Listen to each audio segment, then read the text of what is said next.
Bienvenue dans cette vidéo où on va faire un exercice sur les fonctions pour parler un peu de la dérivabilité de la fonction réciproque. Mais avant de commencer la correction de l'exercice, jetons un coup d'œil sur son énoncé.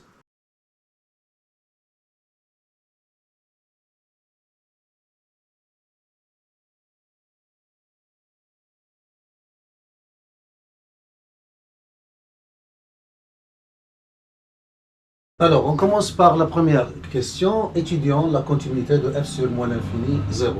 Alors, on a déjà fait dans une autre vidéo antécédente comment rédiger la continuité d'une fonction. Alors, on va faire de même, mais on a fait avant avec la racine carrée, maintenant on va la faire avec la racine cubique.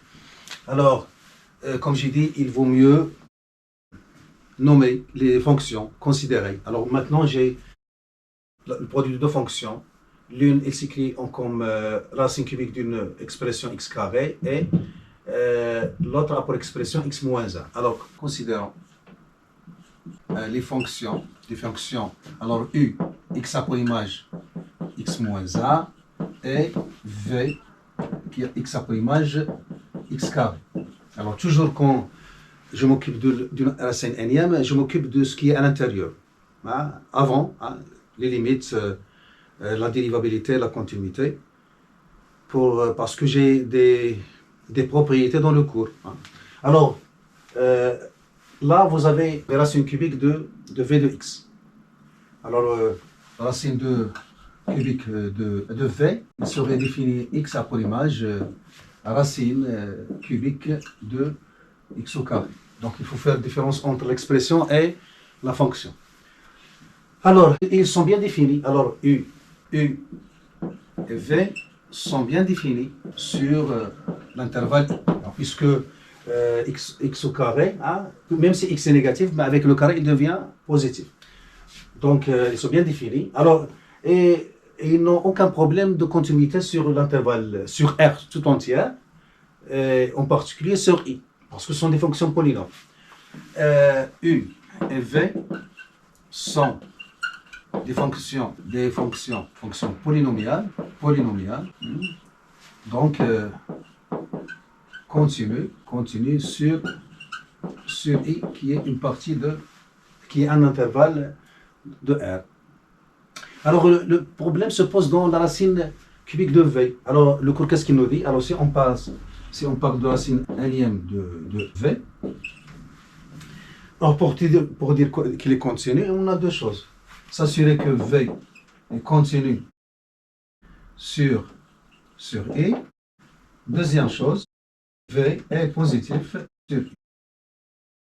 Et on peut dire que la racine énième de V, elle est continue sur I. Alors, comme la fonction V est positive sur I, alors sa racine cubique de V, c'est-à-dire puisqu'il est continu et puisqu'il est continu et il est positif, donc racine est continue sur I. Par suite, alors f qui est égal à quoi? C'est u multiplié par racine cubique de v et continue sur I comme produit de deux fonctions continues sur I. Voilà, et on a répondu à la première question. Alors maintenant, on arrive à la question petit a, dans la deuxième question. Il nous demande d'étudier la dérivabilité à gauche au point 0 de la fonction f et de donner une interprétation géométrique. Alors, classiquement, on va calculer la limite du taux d'accroissement entre 0 et x, hein, de f. Voilà. Alors on a limite quand x tend vers 0 moins de f de x moins f de 0 sur x moins 0 qui est égal à limite quand x tend vers 0 moins f de x, je vais la remplacer par son expression x moins 1 racine de x cubique de x au carré sur x. Alors là x est négatif, donc je ne vais pas séparer. Donc qu'est-ce que je peux faire, hein? G2 je vais la compléter à la puissance 3. Mais là, il faut faire attention, hein, parce que x est négatif, il est du côté gauche de 0, donc je n'ai pas le droit de faire sortir le 2 là. Alors, qu'est-ce que je vais faire? Alors, je vais la changer, donc je peux écrire limite. La meilleure méthode, c'est de fuir, de s'échapper vers 0 plus. C'est-à-dire, avec le rouge, hein, je peux écrire comme ça. Ce que je vais faire, hein, je vais faire changement de variable. Alors, limite, alors qu'est-ce que je vais poser? Alors, je vais poser t est égal à moins x. Quand x tend vers 0 moins, alors x tend vers 0 moins, ceci implique que t tend vers 0 plus, et j'ai gagné. Parce que la plupart du temps, hein, il y a quelques élèves qui ne donnent pas importance et ils travaillent sans vérifier le signe. Alors, qu'est-ce que je vais faire? Alors, je vais écrire, donc c'est limite. Alors, maintenant, je vais changer. Alors, t tend vers 0 plus. T tend vers 0 plus. Et c'est quoi x? X c'est moins t. Donc, je vais remplacer là, c'est moins t, moins 1. Là, ça donne, il faut remarquer que x est égal à moins t. Alors, chaque fois que je trouve x, je la remplace par moins t. Donc, moins t, là, c'est moins t. Hein, voilà, moins t, entre parenthèses. Et là, c'est racine cubique de moins t au carré. Et le moins va s'éliminer avec le carré, donc il reste t au carré. Et là, je n'ai pas de problème, parce que le t, il est positif. Et je vais multiplier par... Donc, je peux minimiser le nombre de moins, donc ça doit être t plus 1. Racine cubique de t au carré sur t. Et là, avec le rouge, hein, je vais la compléter. Alors ça, je peux l'écrire comme ça, hein, au carré. Alors, au carré. Et ça, il n'y a pas de problème. Alors je vais multiplier, je vais la compléter au cube. Donc je peux multiplier avec le rouge. Alors c'est racine cubique de t. Et là, je vais multiplier par racine cubique de t. J'aurai limite et j'obtiens, alors c'est t plus 1. Alors là, c'est racine cubique, ça c'est ça. Hein, ça c'est racine cubique de t, le tout à la puissance 3. Donc qui donne t. Donc ça donne t sur t racine cubique de t. Et simplifions par t, donc ça donne limite quand t tend vers 0 plus, alors t plus 1 sur racine cubique de t. Et qui donne, alors c'est 1 sur 0 plus qui donne plus l'infini. Alors, comme on a trouvé le résultat, il n'est pas un réel, hein, donc f n'est pas dérivable à gauche au point 0. Alors maintenant, il nous demande de donner une interprétation géométrique du résultat. Alors c'est du cours. Qu'est-ce qu'ils nous disent dans le cours, hein? Si ça et ça, ils sont différents dans le signe. Donc on a une demi-tangente au point considéré, dirigé vers, qui est vertical, mais mieux, il est parallèle à l'axe des Y, si on n'a pas un repère orthogonal, donc il est parallèle à l'axe des Y, dirigé vers le bas. Alors, interprétation géométrique. Donc, interprétation géométrique. Alors, au point, toujours il faut commencer par le lieu. Pour la dérivabilité et les branches infinies, toujours commencer par le lieu, l'infini, ou bien au point pour la dérivabilité. Alors, au point O, d'abscisse 0, d'ordonnée 0, la courbe C de F admet une demi-tangente, parallèle ou bien verticale. Si vous avez un repère orthogonal, pas de problème, donc vertical. Mais si on ne sait pas, donc parallèle à l'axe des ordonnées.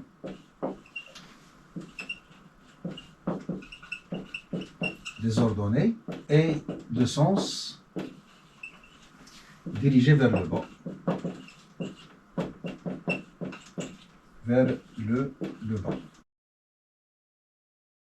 Si on veut écrire son équation, d'équation, c'est pas demandé, mais c'est comme une information. Alors qu'est-ce que vous avez? Alors vous aurez qu'il est vertical, donc il a l'équation de la forme x égale à a. Dans ce cas A, c'est quoi? C'est l'abscisse qui est 0. Donc l'équation x égale à 0. Et il est dirigé vers le bas, donc de 0, il va vers le bas, donc c'est y inférieur égal à 0. Alors, donc, je peux dire, au lieu de ce blablabla, je peux dire, admets une de mes tangentes d'équation x égale à 0 et y égale à 0. Et ça traduit ça, exactement ça, par l'axe des y est dirigé vers le bas. Et c'est juste. Alors, on arrive à la question petit b, dans la deuxième question, et il nous demande de montrer que f est dérivable sur moins l'infini, 0. Alors, de l'intervalle considéré qui est moins l'infini, et 0 fermé en 0, on a enlevé le 0, on a trouvé que f n'est pas dérivable en 0, donc il nous reste le reste de l'intervalle, moins l'infini, 0 ouvert. Alors là, c'est une étude globale, donc on doit utiliser les propriétés du cours.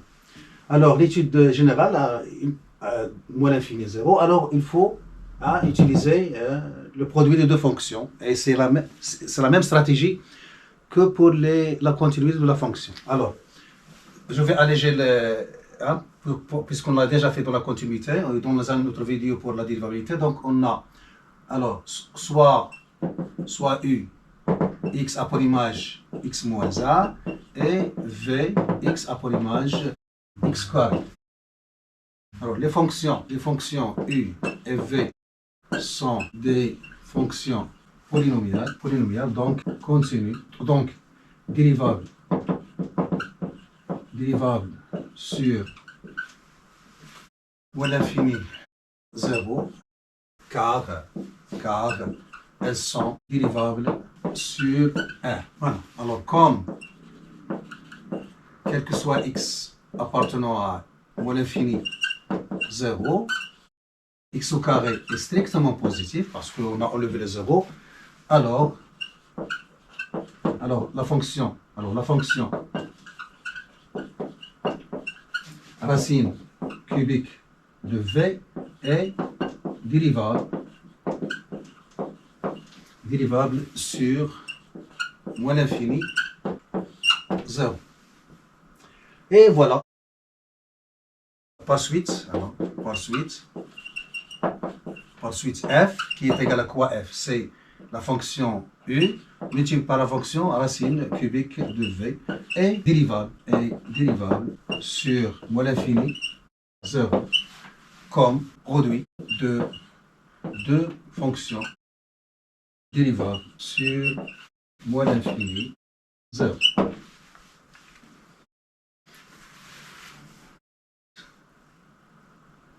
Alors maintenant, on arrive à la question petit c dans la deuxième question. Il nous demande de vérifier que quel que soit x appartenant à 0 plus l'infini, on a f' de x est égal à x multiplié par 5x moins 2, ou bien x facteur de 5x moins 2 sur 3 racine cubique de x à la puissance 4. Alors, on a déjà montré que f est dérivable sur l'intervalle considéré, donc il suffit d'appliquer les règles de calcul des dérivés pour arriver au résultat. Alors là, on va utiliser deux propriétés, alors deux règles. Alors la première, c'est quand on a u dérivable et v dérivable, alors comment on calcule? Bien sûr, dérivable sur l'intervalle.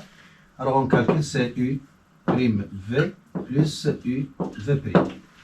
Et racine nème de u, le sous-prime, alors la règle c'est u prime sur n u n moins 1. Donc facile à retenir, n moins 1, n moins 1, n moins 1. Donc, si vous avez racine carrée, donc vous avez 2 qui est caché, donc c'est 2 qui est caché, 1, donc ça devient 2 racines carrées de u. Alors, on applique ça, alors, soit x appartenant à moins l'infini 0, on a, alors f' de x égale x moins 1 racine cubique de x carré, le tout prime, donc c'est x moins 1 prime, on applique cette règle, donc racine cubique de x carré plus x moins 1 multiplié par racine cubique de x carré, le tout prime.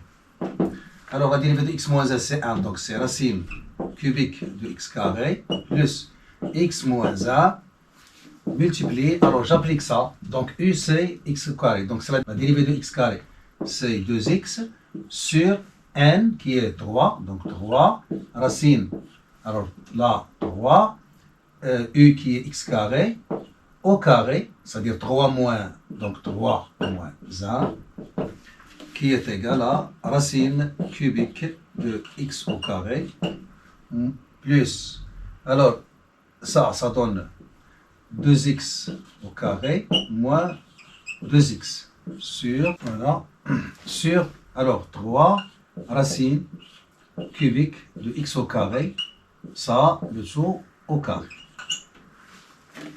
Alors ça donne, alors je vais rendre quand même le dénominateur, donc ça donne 3 racine cubique de x carré,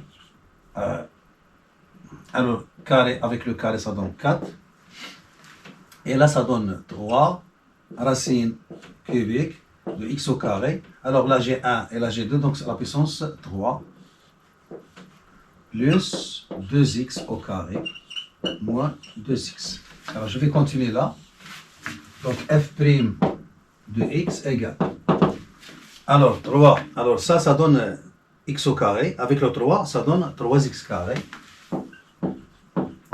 plus 2x carré, moins 2x sur 3 racines cubiques de x à la puissance 4.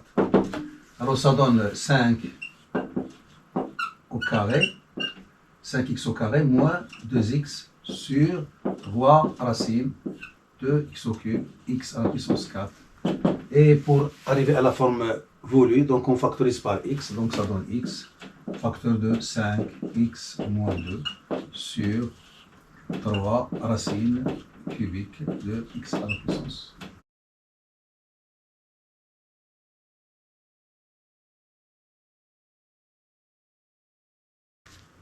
Alors on arrive à la question 3, à la troisième question. Il nous demande de justifier que f admet une fonction réciproque f-1 définie sur un intervalle j à déterminer, ou bien c'est-à-dire f est une bijection de i vers un intervalle j à déterminer. Alors comme on sait déjà d'après le cours, alors il faut montrer deux choses. Que f est continu sur l'intervalle considéré qui est i, moins l'infini 0 fermé, et f est strictement monotone, soit strictement décroissante, soit strictement croissante sur l'intervalle considéré. Alors la continuité, on l'a déjà étudié dans la première question, on a montré que f est continu sur l'intervalle moins l'infini 0 fermé en 0. Alors premièrement, on sait, d'après la première question, que f est continu sur moins l'infini 0. Alors deuxième chose, alors on a, quel que soit x appartenant à l'intervalle moins l'infini 0, on a f' de x égale à x facteur de 5x moins 2 sur 3 racines de x à la puissance 4. Alors racine cubique de x à la puissance 4. Alors ça, puisque x est donc x appartient à moins l'infini 0, donc à la puissance 4 c'est positif. Et racine énième, bien sûr, est toujours positif. Donc ça, il n'y a pas de problème dans le dénominateur, donc il est strictement positif. Il reste le numérateur. Alors le polynôme du numérateur a deux racines qui sont 0 et 2 cinquièmes. Donc on peut construire son tableau de signes. Alors, tableau de signes de x, facteur de 5x moins 2. Alors on fait tableau. Donc tableau. Donc x, voilà, moins l'infini. Et on a 0, 2 cinquièmes, plus l'infini. Alors là c'est 0, là c'est 0. Bien sûr sur 1. On a alors 5x au carré, donc 5x au carré, moins 2x. Alors là, le a est positif, donc là, là, moins. Alors vous voyez que, quel que soit x appartenant à moins l'infini 0, on a f' est strictement positif. Strictement positif, c'est strictement positif, ça donne strictement positif. Donc, quel que soit x appartenant à moins l'infini 0, ouvert, x, facteur de 5x moins 2 est strictement positif, et 3 racines cubiques de x à la puissance 4 est strictement positif. Le d'où, quel que soit x appartenant à moins l'infini 0, f' est strictement positif. Alors, comme f est continu sur moins l'infini 0, alors f est strictement croissante sur l'intervalle considéré qui est tout entier i qui est égal à moins l'infini 0. Donc, puisque la continuité nous assure qu'il n'y a pas de problème en 0, parce qu'il est obligé de, le point, il est obligé de se coller à l'extrémité de la courbe, donc il n'est pas libre, il est fixé. Donc, ça pour simplifier l'explication, mais on peut pour les sciences maths, ils peuvent le montrer avec le théorème des accroissements finis quand ils feront la dérivabilité. Mais pour les autres filières, vous avez des propriétés appliquées. Vous avez la continuité moins l'infini 0, il vous assure qu'il est strictement croissant sur i égale à moins l'infini 0. Voilà. Alors, ces deux conditions me permettent de dire, donc par suite, f admet une fonction réciproque f-1 définie sur j qui est égal à f de i. Bien sûr, avec j égale a, puisque il est croissant, donc il va préserver les limites, donc c'est limite quand x tend vers moins l'infini de f de x et f de 0. Alors, f de 0, c'est 0. Je remplace là, ça donne 0 fois moins 1, c'est 0. Et la limite de f de x, alors la limite de ça, racine cubique de x au carré, c'est plus l'infini. Et la limite de x moins 1 au moins l'infini, c'est moins l'infini. Donc, moins l'infini fois plus l'infini, ça donne moins l'infini. Donc, on a j est égal à i. Alors, donc, j est égal à i. Voilà. Mais pour la monotonie de f, on peut utiliser la définition initiale apprise au tronc commun, c'est-à-dire la définition de la stricte croissance. La présenter là. Alors je vais la présenter pour avoir des idées. On ne sait jamais. Donc on a dit qu'il est continu sur moins l'infini 0. Maintenant on remarque. Et on veut démontrer la stricte croissance avec une autre méthode, c'est-à-dire la définition. Alors soit x appartenant à i et y appartenant à i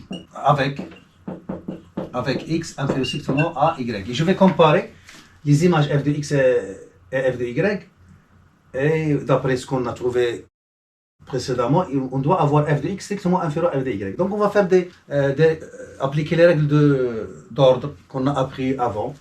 Alors qu'est-ce qu'on a? Alors on a x inférieur à y. Alors ceci implique quoi? Alors je vais appliquer deux choses. Alors je vais retrancher 1 aux deux côtés. Donc j'aurai x moins 1 inférieur à y moins 1. Il faut remarquer que x, y sont négatifs. Bon, y peut être égal à 0. Et obligatoirement x différent de 0.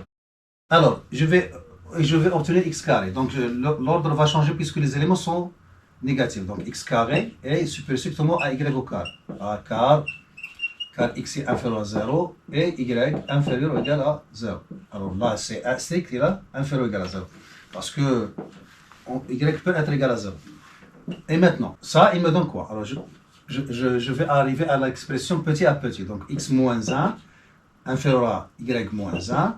Et j'applique la racine cubique qui conserve l'ordre, donc racine cubique de x carré, il est supérieur à racine cubique de y au carré. Et ceci implique.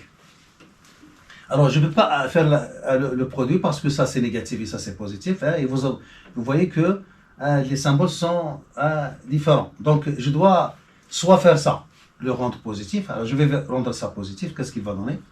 Alors, il va donner moins. Je vais multiplier là par moins 1 ou bien là par moins 1. C'est la même chose. Donc ça donne x moins 1 supérieur à moins y moins 1. Et là, c'est racine cubique de x carré. Et là, supérieur strictement à racine cubique de y au carré. Et maintenant, je vais multiplier. Ça est positif et ça est positif. Donc je peux multiplier. Et ça, c'est différent de 0. Et ça, c'est différent de 0. Donc c'est moins x moins 1, facteur de racine cubique de x carré, qui est supérieur strictement à moins y moins 1, racine cubique de y au carré. Et je multiplie par moins 1, donc ça donne x moins 1, racine cubique de x au carré, inférieur à y moins 1, racine cubique de y au carré. Et je suis arrivé, parce que ça c'est f de x et là c'est f de y. Donc je peux l'écrire en rouge. Si vous avez la place là, vous continuez, donc vous aurez f de x inférieur strictement à f de y. Donc j'ai commencé par x inférieur strictement à y, et je suis arrivé à f de x strictement inférieur de y. Donc c'est la définition, donc alors f est strictement croissant sur moins l'infini 0, et je continue avec le même résultat.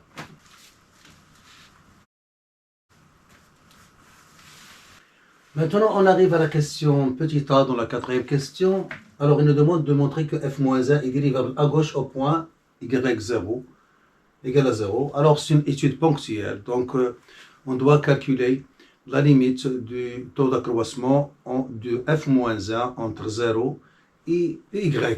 Alors, déterminons limite quand y tend vers 0 ou moins, puisque c'est la dérivabilité à gauche, de f-1 de y moins f-1 de 0 sur y. Alors, puisque j'ai à calculer des limites associées à la fonction réciproque f-1 qui est nouvelle pour moi, alors en faisant un changement de variable, je vais revenir à une limite associée à la fonction f. Et c'est en général, chaque fois que je veux quelque chose, en général, pour f-1, je le déduis de f. Alors, qu'est-ce que je vais faire? Alors, je vais revenir à la fonction f en posant y est égal à f de x. Alors, premièrement, f-1 de 0, c'est quoi? Alors, on a f de 0, c'est 0. Donc, on peut déduire que f-1 de 0 est égal à 0. Alors maintenant, posons y est égal à f de x. Alors par suite, puisqu'on travaille dans des intervalles qui sont associés, I et J, alors les relations sont définies dans ces deux intervalles. Et bien sûr, dans ce cas, on a I est égal à J.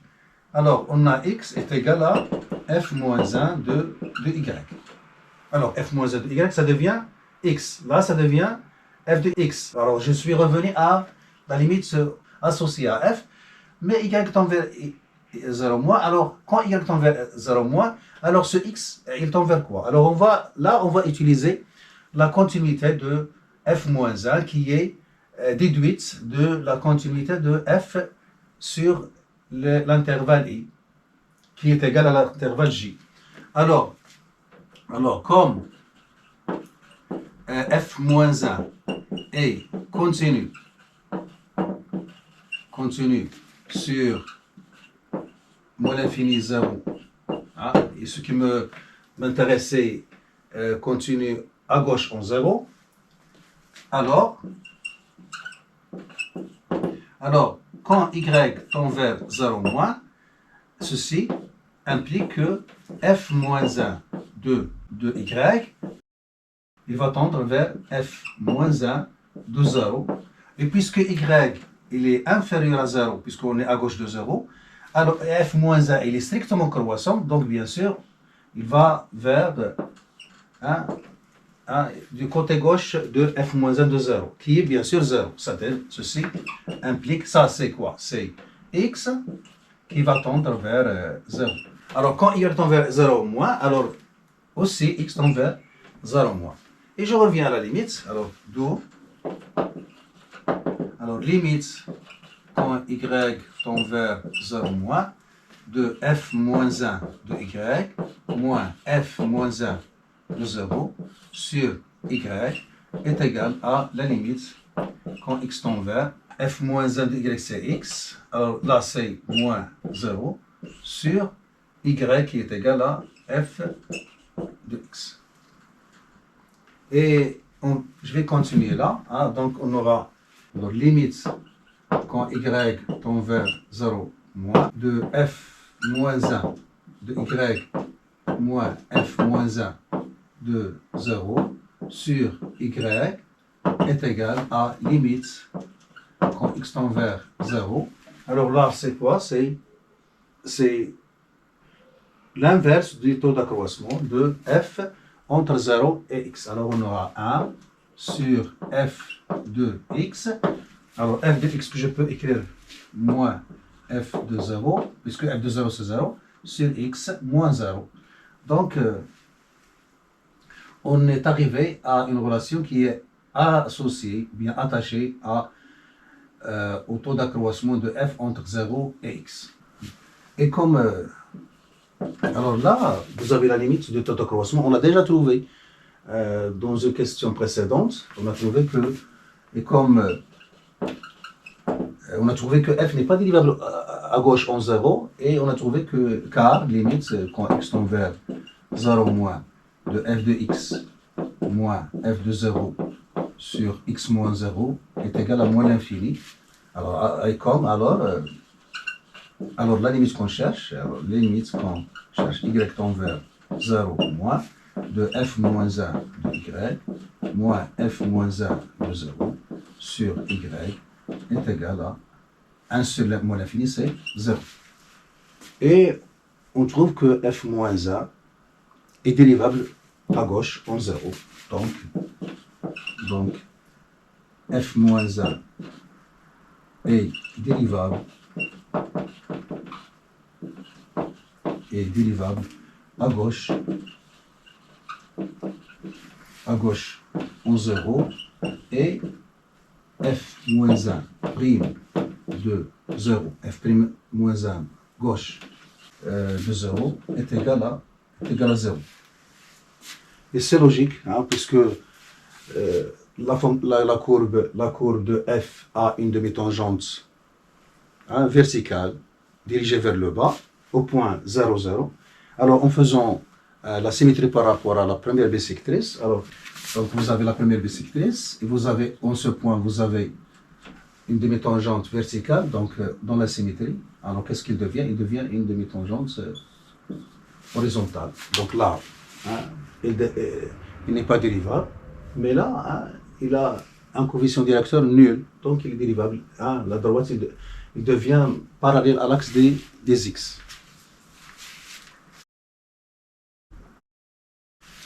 Voilà. Alors, on arrive à la question petit b dans la quatrième question. Il nous demande de montrer que f-1 est dérivable sur moins l'infini, 0. Donc, du cours, hein, alors il faut revenir. Tout ce qu'on veut pour f-1, idée de base, tout ce que vous voulez pour f-1, vous pouvez le déduire de f. Alors, continuité, dérivabilité, limite, monotonie. Hein. Alors, puisque f, on a déjà montré qu'il est dérivable sur l'intervalle moins l'infini 0, alors il suffit de s'assurer que cette f', cette dérivée ne s'annule pas sur moins l'infini 0. Et on conclut directement que f-1 est dérivable sur l'intervalle image de moins l'infini 0 par f, qui est aussi moins l'infini 0. Alors, on a... Alors, la première chose, on a f de moins l'infini 0 est égal à moins l'infini 0. C'est déjà démontré. Deuxième chose, f est dérivable sur moins l'infini et quel que soit x appartenant à moins l'infini 0, on a f' de x égale à x 5x moins 2 sur 3 racines cubiques de x à la puissance 4. Alors, x est non nul, puisque je prends x là, il est non nul. Ça, bien sûr, est strictement positif. Hein. Ça, il est non nul, puisque x est négatif. Donc 5x est négatif, moins 2 est négatif, strictement négatif. Donc 5x moins 2 est strictement négatif. Alors, négatif, négatif, c'est positif, sur positif. Alors, on a,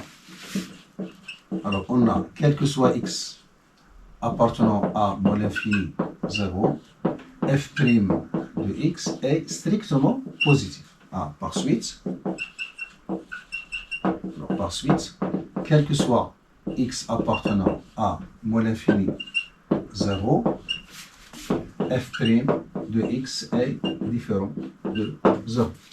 Alors, qu'est-ce que je vais conclure? Donc, voilà, c'est une étude globale. Alors, d'où, conclusion, f moins 1 est dérivable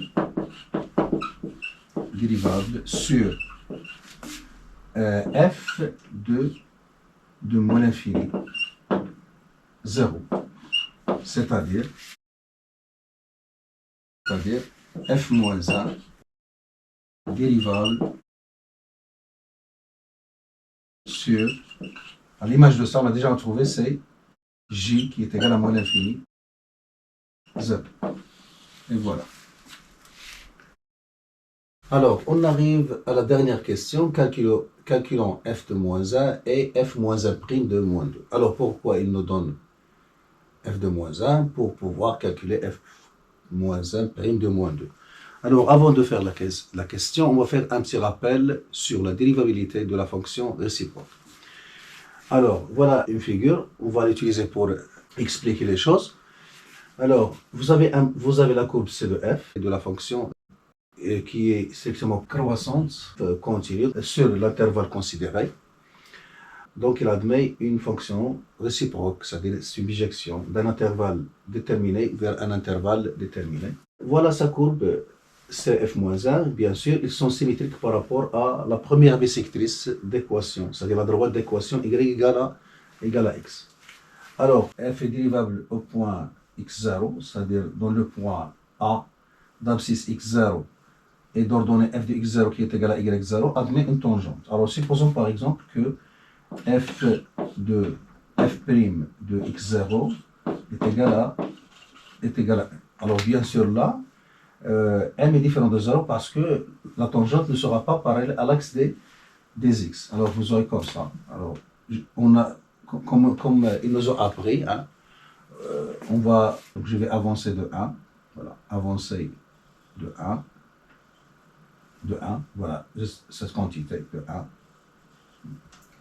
Et je vais supposons par exemple m, il est positif. Dans ce cas, m est positif. Mais vous pouvez faire la même chose. Vous pouvez faire la même chose quand m est négatif. C'est-à-dire seulement vous allez descendre. Alors, je vais monter jusqu'à. Alors, vous allez monter avec m. Voilà.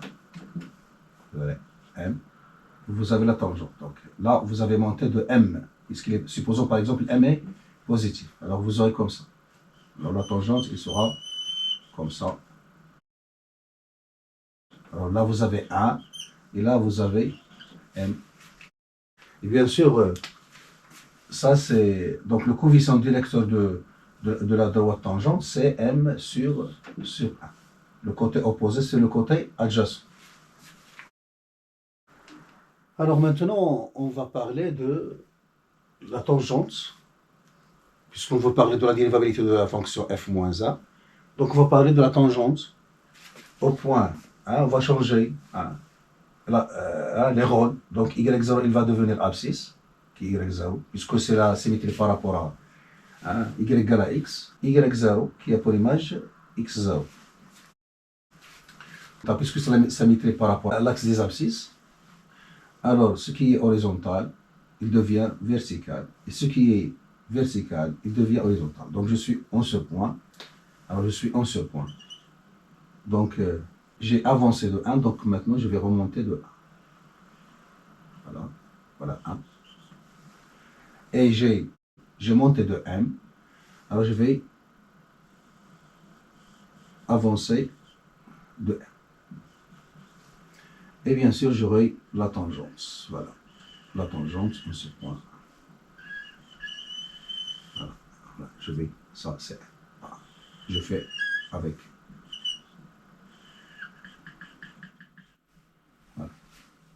Voilà. Alors, si je veux calculer le coefficient directeur de cette tangente, pour le faire apparaître, voilà le côté adjacent qui est n, voilà n, et le côté opposé qui est a. Puisque le coefficient directeur, c'est f moins 1 prime en y0. Alors, c'est quoi? C'est 1 sur 1, égal à 1 sur 1 sur 1. Et voilà, c'est ce qu'on voulait. Donc, f moins 1 prime de y0 est égal à 1 sur 1. Mais vous avez f prime de x0 est égal à 1. Donc, on peut dire que f moins 1 prime de y0 multiplié par f prime de x0 est égal à m, est égal à 1 sur 1, multiplié par m, qui est égal à 1. N'oublions pas que ça, c'est f de x0. C'est-à-dire qu'on peut écrire f moins 1 prime en f de x0 multiplié par f prime de x0 est égal à 1. Alors, puisqu'on a dit que au début que m non nul, c'est-à-dire f prime de x0 est non nul, puisque la droite n'est pas parallèle à l'axe des x, donc on peut dire que f moins 1 prime de f de x0 est égal à 1 sur f prime de x0. Bien sûr, il faut que ça soit différent de 0. Donc, qu'est-ce qu'on va dire? Que pour que f moins 1 soit dérivable en f de x0, il faut que ça existe. C'est-à-dire que ce f soit dérivable en x0. Et puisque vous le mettez en bas au dénominateur, donc il faut que f' de x0 soit non nul. Ça, on peut le montrer avec le calcul. Mais moi, je veux faire apparaître les choses pour faciliter le calcul. Alors, donc, on a ce schéma. Supposons par exemple que vous avez 1 et dans l'image est 2. Donc là, c'est f. Donc f, c'est-à-dire que vous avez f de 1 égale à 2. Et là, c'est f moins 1. Alors, vous avez f moins 1 de 2 est égal à 1. Donc, supposons que f' aussi, f' de 1 est non nul. Donc, puisque f, c'est-à-dire f est dérivable en 1 et f' de 1 est différent de 0. Donc, c'est facile. Hein. Donc, qu'est-ce que je vais faire? F de 1. Donc, qu'est-ce que j'aurai? J'aurai f', voilà, f' de 1 multiplié par f moins 1 prime de 2 est égal à 1. Voilà. F1, je marche comme ça, c'est très facile. Hein. Voilà, f' de 1 multiplié par f moins 1 prime de 2 est égal à 1, bien sûr. Et je vais argumenter, justifier pourquoi f moins 1 prime de 2 existe, parce que f est dérivable en 1 et f prime de 1 est différent de 0. Et j'ai ça. Donc, alors quand j'écris ça, qu'est-ce que je peux avoir? Donc, je cherche ça. Donc, c'est f moins 1 prime de 2 est égal à 1 sur f prime de 1. Et je remplace f' de 1 par sa valeur et j'aurai le résultat. C'est facile. Voilà, on va appliquer ça dans la question. Alors, il nous demande de calculer f de moins 1. Alors, on a f de moins 1 est égal à moins 1, racine de moins 1, racine cubique de moins 1 au carré, qui est égal à, ça c'est 1, et ça c'est moins 2, donc c'est moins 2. Et vous voyez hein, qu'on a trouvé l'image de moins 1, c'est moins 2, hein, et en moins 2, il nous demande de calculer hein, le nombre dérivé de f moins 1. Mais parfois, hein, l'équation sera facile, alors c'est vous hein, qui vous êtes demandé de calculer, bien déterminer l'antécédent. Alors maintenant, on a déjà montré que f moins 1 est dérivable sur moins l'infini 0. Donc il est dérivable en moins 2. Alors déjà, deuxième chose, alors f est dérivable au point moins moins 1 et f' de moins 1 est différent de 0. Je le refais. Hein. Je l'ai fait globalement, maintenant je le fais ponctuellement, c'est-à-dire au moins 1. Parce qu'on a f' de x est égal à x facteur de 5, x moins 2 sur 3 racine cubique de x à la puissance 4. Donc vous voyez que pour moins 1, c'est non nul. Et si je remplace par moins 1, j'aurai moins 1 moins 7 sur 3, qui est non nul. Alors donc f moins 1 est dérivable en f de moins 1 qui est égal à moins 2. Voilà, donc pour à l'écart, si j'ai appris la formule, je peux l'appliquer, mais si j'ai un doute, alors qu'est-ce que j'ai? J'ai moins 1, j'ai moins de l'image, donc là vous avez l'image de f, l'image de moins 1 par f c'est 2, alors voilà. Alors là, je vais dans ce sens, voilà. f' de moins 1 multiplié f moins 1 prime de moins 2 égale à 1. Donc, on cherche ça, donc c'est 1 sur ça. Donc, et on a f moins 1 prime de moins 2, voilà, est égal à 1 sur f prime de moins 1, que je peux faire en délémentaire parce qu'il est non nul. Alors ça donne, alors je remplace 1 sur, alors f' de moins 1, on a dit que c'est moins 1, moins 7, ça fait 7. Donc f' de moins 1 est égal à 7 sur 3. Voilà. Donc ça devient 7 sur 3 qui donne 3 septièmes.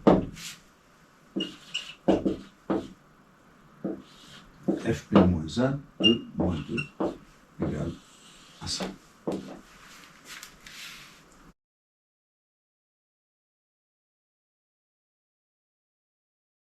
Voilà, on s'arrête là. J'espère que vous avez tiré profit. Je vous donne rendez-vous dans une autre vidéo si notre créateur le permet.